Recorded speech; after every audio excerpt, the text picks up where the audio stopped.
Okay, ito meron tayo ibabahagi mga idol ha. Ito na yung ginagawa natin. Pag ganyan, pag nakalayo-layo ng konti, ay i-slope natin. Ang pag-slope mga idol ay paakyat, pataas sa ganyan ha. Kaya ang sinabi ko, stick out, boom up, tapos dahan-dahan ng close ng bucket. Yan mga idol. Ganyan ang pag-slope. Slope na backfill na slope yan mga idol ha. Yan, para sa mga nag-umpisa to ha mga idol. Tingnan nyo kung paano yung diskarte ng pag-backfill na may slope. Siksikin nyo mga idol, ganyan o. Yan. Yan, pag naka-slope na kayo ng ganyan, ay ito naman ngayon, i-layout naman natin. Hanggang sa makarayo tayo, balik-balikan lang. Ganyan mga idol. Mag-layout muna bago mag-slope. Ito mga idol, ano muna natin, i-layout muna natin.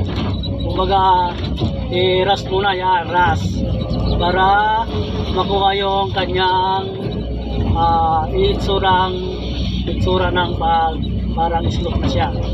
Yan, hatakin lahat yung mga lupa na pupunta dito, mga sobra, para may backfill dyan. Siksikin na rin para maayos. Pag backfill nyo ulit ay compacted na siya. Yan mga idol. Okay mga idol, pag ganyan, balikan na natin, huwag tayo lumayo masyado, para yung mga sobrang lupa ay malapit lang yung paghahatakan. Okay mga idol, diretso natin yung pag-slope, backfill na diretso slope. Yan, yung mga sobra ay hatakin dyan.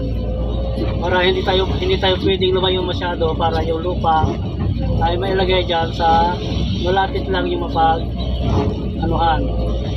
Kulang dyan, may backfill yung iba. Diretso, slope naman. Yan. Ganyan lang mga idol ha, lagi nyo tandaan. Pag nag-slope kayo, pag ganyan, akyat, pataas, gano'n. Yan. Huwag pababa, pataas. Yan. Tapos siksikin. Siksikin na ganyan para compacted na siya. Ganyan ang magiging production natin mga idol. Yan. Pansin nyo mga idol, ganyan. Hanggang matapos. Yan mga idol, yung mga sobra, atakin lang. Papunta dyan, atakin. Yan. Tapos balitan natin. Kung rin tayo masyadong lumayo. Ayan, pa-slope ha. Yung pataas ang slope ha sa mga nag-umpisa. Ayan, huwag pababa. Kasi may sira rin yung slope pag pababa. Kung nakita kayo na sobra, atakin nyo. Ayan. Siksikin nyo maigit. Ayan o. Hindi pwedeng pisunin. Hindi rin siguro, alalay lang. Pero bababa pag kinison yan. Sa bandang taas. Kaya tama lang itong i-compress natin ng bucket. Yun lang mga idol ang paggawa. Sana masundan nyo mga sa mga nag-umpisa pa lang. Hindi ito sa mga magagaling na ha. Huwag tayong masyadong ampalaya, mga masyadong magagaling na mga veterans. Para po sa mga nag-umpisa pa lang. Yan mga idol. Ganyan lang ang diskarte dyan. Tapos matapos natin to, saka tayo ulit ulit dyan yung mga sobra i-layout mo naman. Pakunti-kunti lang mga idol. Ganyan ang diskarte. Tapos yan mga idol, atakin naman yung mga lupa, atakin yung mga sobra at i-layout natin dyan. Kumbaga iraras muna natin. Yan. Importante doon sa pinakatuktok. Yan o. Mag pari-parihas ang taas. Yan. Kaya siksikin na kaagad.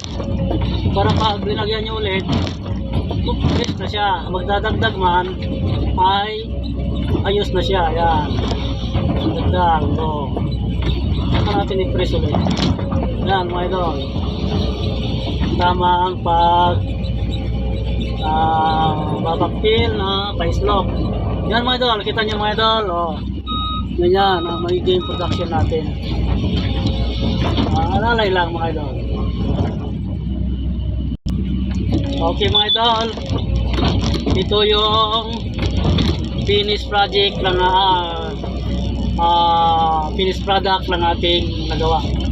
Okay, ganyan mga idol ha, sa mga nag-umpisa, nakita nyo yung diskarte. Kailangan ang fire slope ay pataas. Yan. Saan nyo ngayon, 60 pin.